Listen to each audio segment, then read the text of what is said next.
누군가 우스갯소리로 진품과 그리고 짝퉁의 차이가 뭐냐 하는 것을 이야기한 글을 본 적이 있습니다.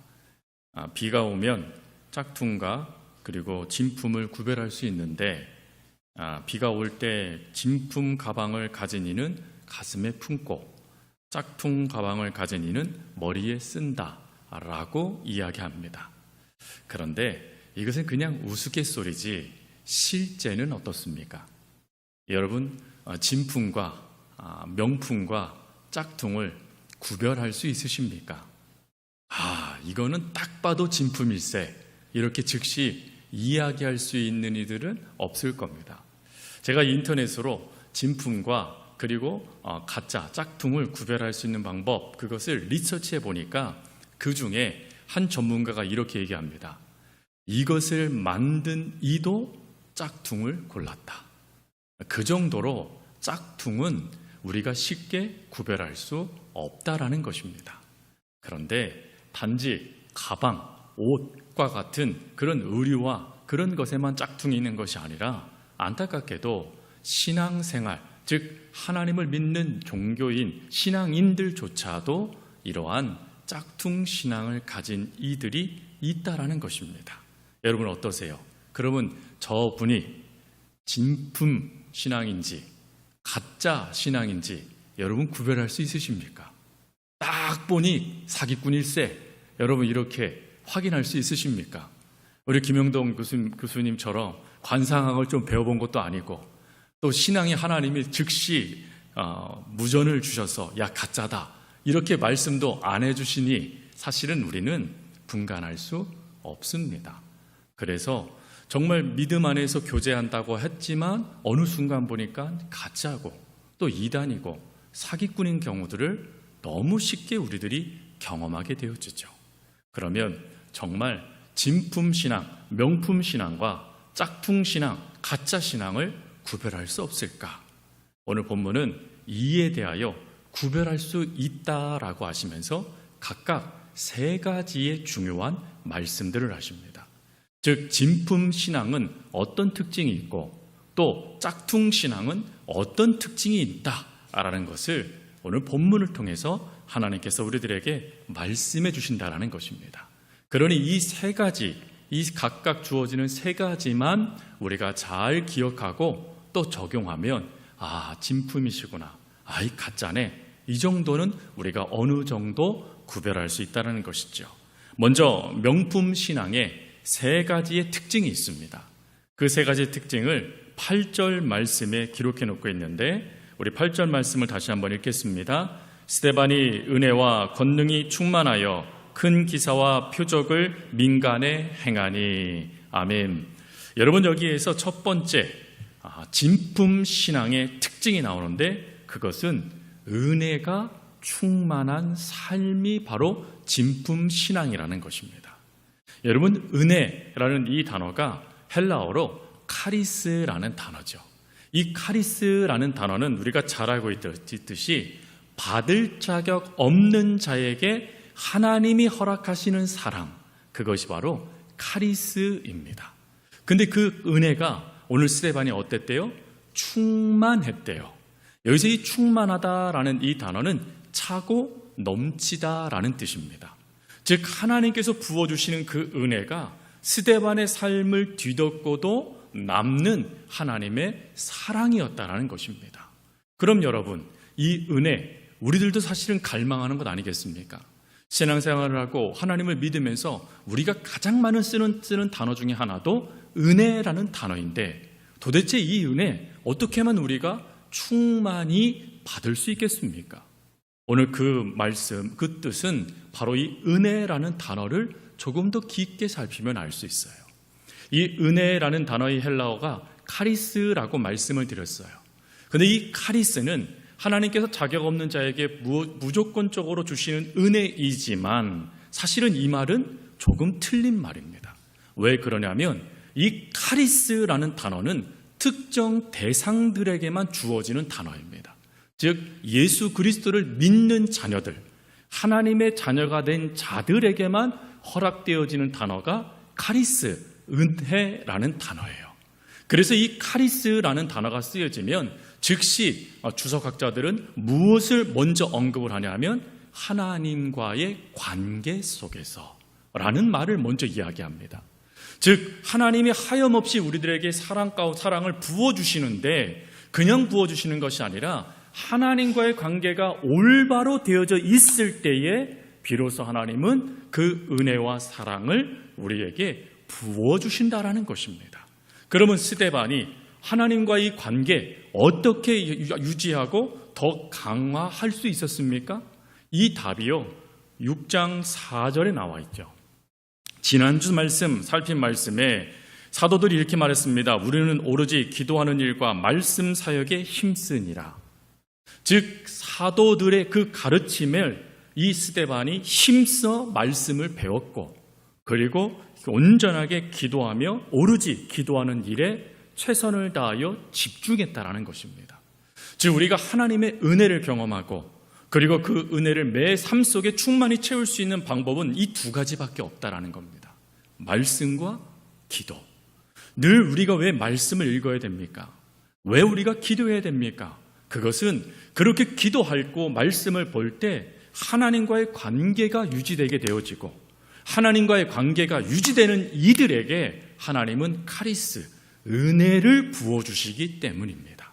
그러니 여러분, 내가 지금 진품 신앙인가 가짜 신앙인가를 점검해 보기 위해서는 내가 지금 오늘 하루의 삶 속에 하나님의 말씀을 펴본 적이 있는가, 내가 기도했는가, 이 두 가지만 점검해 봐도 지금 내가 진품인가, 진품에서 짝퉁으로 바뀌고 있는가를 점검할 수 있습니다. 스데반은 진품, 기도와 말씀으로 관계를 유지하며 하나님의 은혜를 충분히 받는 하나님의 사람이었다라는 것이죠. 그리고 두 번째 또 특징이 있습니다. 그것은 권능이 나타나는 삶이었다라는 것입니다.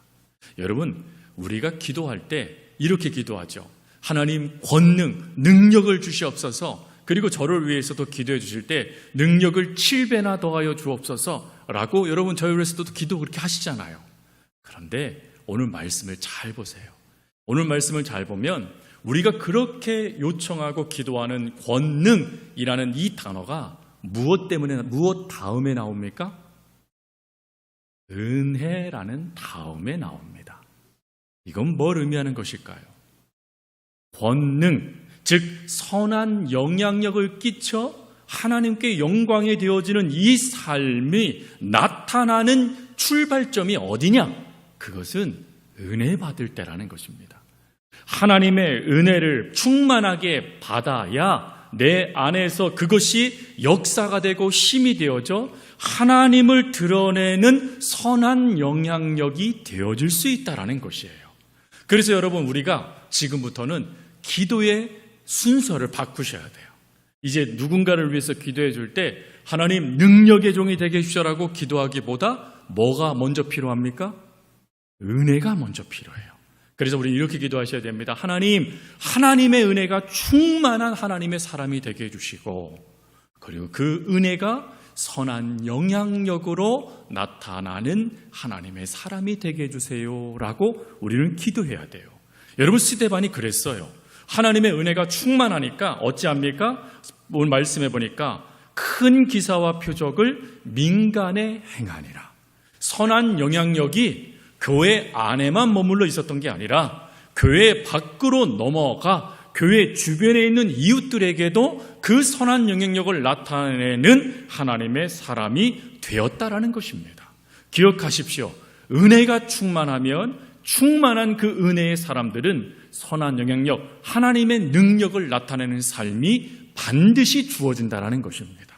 그러니 여러분, 또 여기에서 내가 진짜인가 가짜인가 또 알 수 있죠. 하나님을 향한 그 은혜가 내 안에 충만히 채워지고 있는가? 그리고 그 은혜가 내 담, 교회의 담을 넘어 교회 안에 있는 성도뿐만 아니라 교회 담 밖에 있는 이웃들에게도 흘러 들어가 선한 영향력, 예수님을 보여주고 있는가?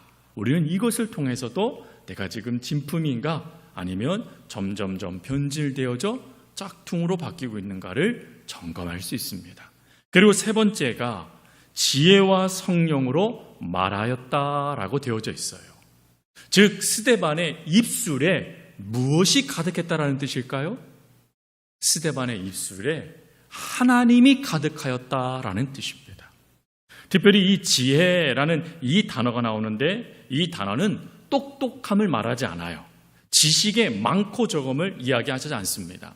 이 지혜라는 단어는 헬라어로 소피아라는 단어인데 이 소피아라는 단어는 하나님의 진리를 분별하고 적용하는 능력을 뜻할 때 쓰여지는 단어입니다.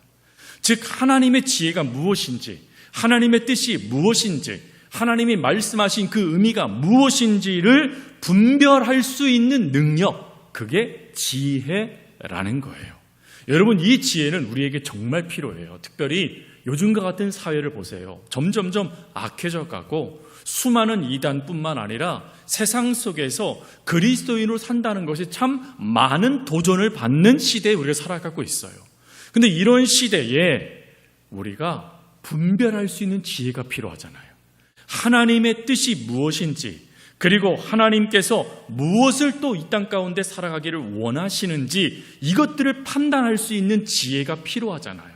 근데 그 지혜가 스데반에게 있었다라는 거예요. 더군다나 그 다음 말씀해 보니까 성령으로 말하매라고 되어져 있어요. 여러분, 여기서 성령으로 말하다라는 것은 무슨 뜻을 갖고 있냐면 실제로 성령님이 말하게 하신다라는 뜻으로서, 즉 진리를 효과적으로 전달할 수 있는 하나님의 능력이 그에게 있었다라는 걸 말하는 겁니다. 그래서 어찌합니까? 그가 말을 하니까 사람들이요 어찌합니까? 반박할 수 없대요. 그가 행하는 그 어떤 말에도 대항할 수 없는 일이 발생됐답니다. 어떻게 해요? 그가 말주변이 뛰어나서 그랬을까요? 아니요. 그에게 하나님의 뜻을 분별할 수 있는 지혜가 있었고, 또 그 지혜를 온전하게 전할 수 있는 말의 능력도 있었다라는 겁니다. 여러분, 사실은 우리는 지혜까지는 그래도 어느 정도 우리가 이것을 훈련을 통해서 받을 수는 있어요. 근데 문제는 이 성령으로 말하게 하심의 이 부분에서 자꾸 우리가 넘어져요. 하나님의 뜻이 뭔지 알았어요. 하나님께서 이걸 원하시니까 깨달았어요. 그런데 말하다가 그도 넘어뜨리고 나도 넘어지는 일들을 우리가 얼마나 많이 행합니까? 그래서 우리는 이 기도도 반드시 해야 돼요. 하나님의 지혜를 깨닫고 그 지혜를 말하게 될 때 제 입술에 또 제 심령에 하나님의 말을 넣어주세요. 그래서 하나님의 말을 넣어주셔서 그 능력을 가지고 전하여 그도 복음 안에 살고 나도 복음 안에 사는 은혜를 주세요라고 우리는 기도해야 됩니다. 그런데 여러분, 이런 세 가지의 특징인데 특별히 이 성령의 지혜와 성령으로 말하다 하는 것이 은혜, 능력 그 다음에 있어요. 그럼 뭘 의미하는 것일까요?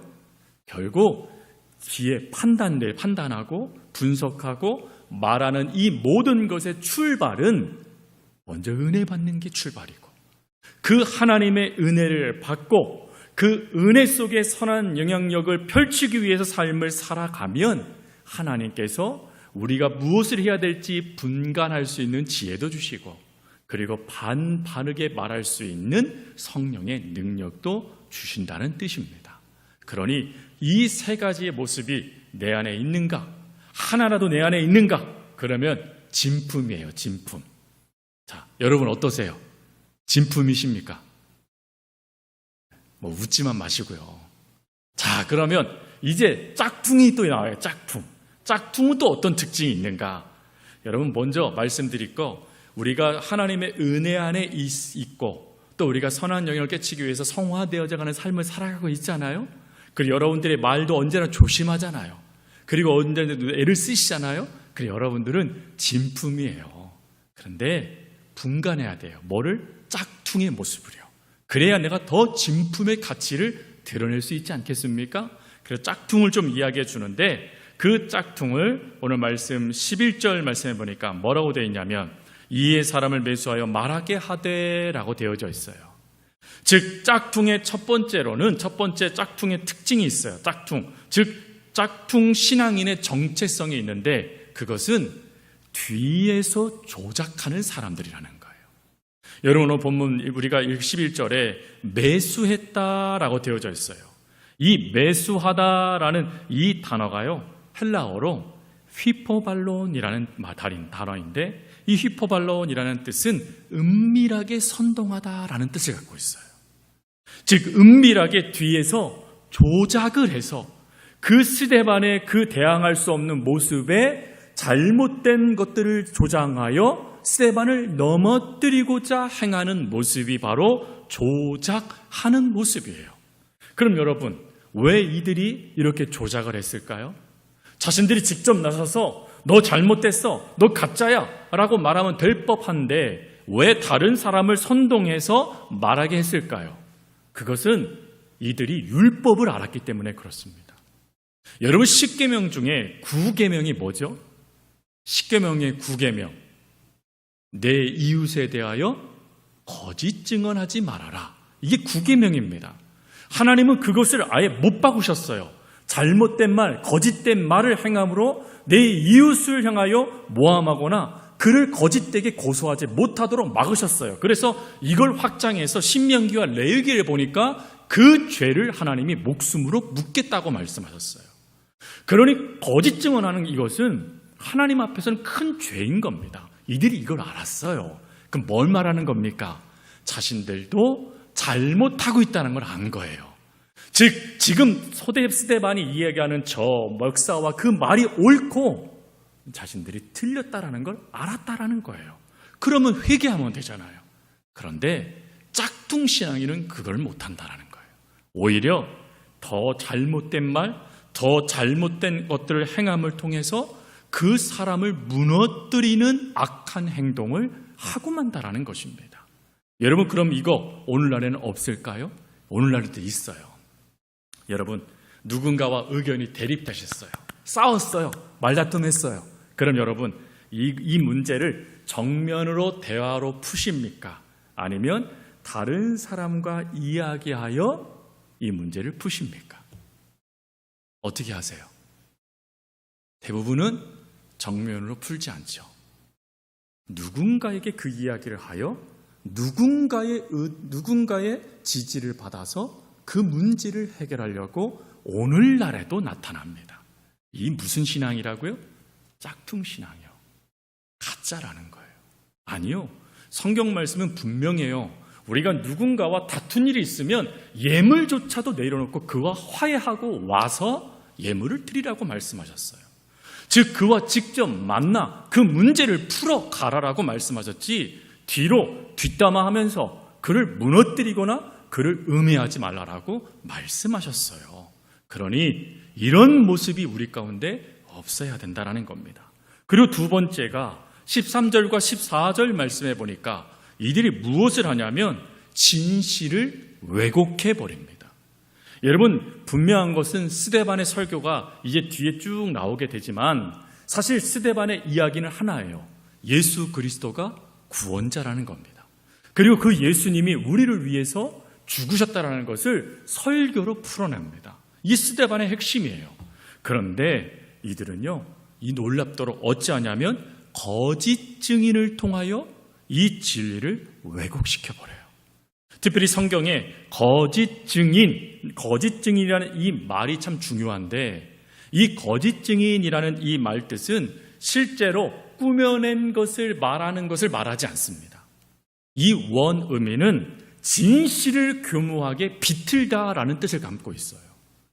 진실을 말하면서 그걸 틀어 오히려 그걸 통해서 올무로 그를 묶어버리게 만들어버리는 것. 그게 거짓 증인이라는 뜻입니다. 분명한 것은 여러분 이런 거예요. 제가 이렇게 얘기하는 겁니다. 이 건물은 언젠가 허물어질 겁니다. 그러니 새로운 건물이 후에 세워져야 돼요. 근데 이것을 거짓 증인이 교묘하게 틉니다. 어떻게 틀까요? 저 사람이 이 건물을 허물겠다라고 했어요. 여러분 이거 맞습니까? 틀립니까? 맞는 것 같기도 하고 틀린 것 같기도 하죠. 교묘하게 진리를 틀어버렸잖아요. 허물어진다라는 것은 언젠가 허물어진다고 했죠. 지금 허물어진다고 말한 적 없습니다. 심지어 그 사람이 허문다, 내가 허문다라고 말한 적도 없지요. 그렇게 교묘하게 틀어서 움직여버립니다. 그 대표적인 틀어버리는 게 뭐죠? 두 가지요. 하나님을 모독하는 것. 두 번째는 뭡니까? 모세의 율법을 어기는 것. 여러분, 이 두 가지는 그 당시에 사형에 해당되는 죄였습니다. 스데반은 이 이야기를 한 적이 없습니다. 그런데 하나님을 모독했다라고, 그리고 율법을 부정했다라고. 사실 율법은 지금 누가 부정하고 있는 거죠? 바로 이 거짓 고소하는 이들이 지금 부정하고 있는 것 아니겠습니까? 그런데 그렇게 하면서 선동하여 진리를 왜곡시키고 있는 것이에요. 이게 짝퉁신앙의 모습입니다. 설교를 들을 때도 마찬가지예요. 설교를 들을 때에도 어떤 이는 아멘으로 듣는 분들이 계신데, 어떤 분들은 그 아멘을 하지 않고 그걸 삐뚤게 받아서 다른 이들에게 곡해하여 전해보시는 분들도 계세요. 그렇다면 혹 그런 이가 내 주변에 있다면, 이분은 진품으로 시작되고 있었지만 지금은 점점 짝퉁처럼 바뀌고 계시는구나 라고 생각하시면 돼요. 그리고 거부하시면 돼요. 그랬대? 그러시면 안 돼요. 오히려 끊으셔야 돼요. 그게 진품신앙의 모습입니다. 그리고 마지막 세 번째, 겉과 속이 다르다는 것입니다. 12절 말씀에 보면 백성과 장로와 서기관들을 충동시켜 와서 잡아가지고 공의에 이르렀다라고 되어져 있어요. 여러분, 지금 충격적인 것은 뒤에서 조작하면서 진실을 왜곡했던 이들이 사실은 누구냐? 공회원들이었다라는 거예요. 그럼 여러분, 공회원, 누굴 뭘 말하는 거죠? 사내들인 공의회를 말하는 것입니다. 즉 종교 지도자들, 바리새인들, 랍비들, 사람들에게 그렇게 인정받는 사람들, 종교 지도자들을 말하고 있는 거예요. 근데 그들이 지금 뭐를 하고 있어요? 뒤에서 조작을 하네요. 거짓을 왜곡하고 있습니다. 그들은 하나님의 종이었습니다. 그러나 겉과 속이 완전히 달랐다라는 것입니다. 특별히 충동시키다라는 이 단어는요, 함께 선동하다라는 뜻이에요. 이들이 지금 선동하는 목적이 뭐예요? 하나님을 위해서입니까? 아니죠. 자신들을 위해서였다라는 것입니다. 즉 이들의 철저한 목적은 하나님도 아니고 율법도 아니고 나를 위하여서였다라는 것입니다. 그럼 여러분, 종교지도자들이 처음부터 이렇게 타락했을까요? 처음부터 이렇게 짝퉁 신앙인이 되었을까요? 아니요. 그들은 처음에는 아마 열심히 하나님을 섬기려고 애를 썼을 거예요. 실제로 바리새인들이 그래서 출발했습니다. 하나님을 열심히 믿겠다고 말이죠. 그러나 언제부터인가 하나님보다 나를, 진리보다 이익을 추구하는 변질이 이루어진 거예요.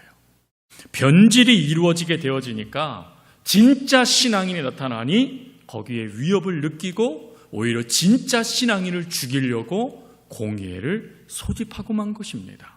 그러나 이러한 자리에 성경은 놀라운 말씀을 주세요. 15절 말씀을 보세요. 이때 스데반을 주목하여 보니 그 얼굴이 뭐와 같았대요? 천사의 얼굴과 같았다. 즉 진짜 신앙인과 가짜 신앙인의 모습이 이렇게 다르다, 성경은 우리들에게 말씀해주고 계시는 것입니다. 사랑하는 성도 여러분, 하나님은 우리가요 겉으로만 경건한 척하며 속으로 다른 생각을 하는 것을 원치 않으세요. 하나님은 진리보다 나의 이익과 내 뜻을 더 중요하게 여기는 삶을 원치 않으십니다. 하나님은 진실한 신앙인을 보면서 시기 질투하는 그런 신앙인이 우리가 되지 않기를 원하세요. 오히려 하나님은 날마다 하나님의 은혜와 권능이 충만하고 그리고 지혜와 성령이 충만한 하나님의 사람, 진짜 신앙인이 우리가 되기를 원하신다라는 것입니다. 저와 여러분 모두가 이런 진짜 신앙인이 다 되어져 가길, 그리고 조금씩 내가 어긋나고 있다라면 오늘 말씀을 나에게 적용해서 다시금 진품, 명품 신앙인으로 교정되어져 가는 귀한 성도님들 다 되어줄 수 있기를 간절히 주님의 이름으로 부탁드립니다. 우리 기도하겠습니다. 하나님, 명품 신앙인으로 시작된 저희들의 신앙이 짝퉁 신앙인으로 변질되지 않도록 도와주시고 날마다 하나님의 은혜와 권능 그리고 지혜와 성령의 충만한 삶을 살아갈 수 있는 저희들 하나님 되게 하여 주옵소서. 감사합니다. 언제나 저희들을 사랑하여 주시는 예수님의 이름으로 기도합니다. 아멘.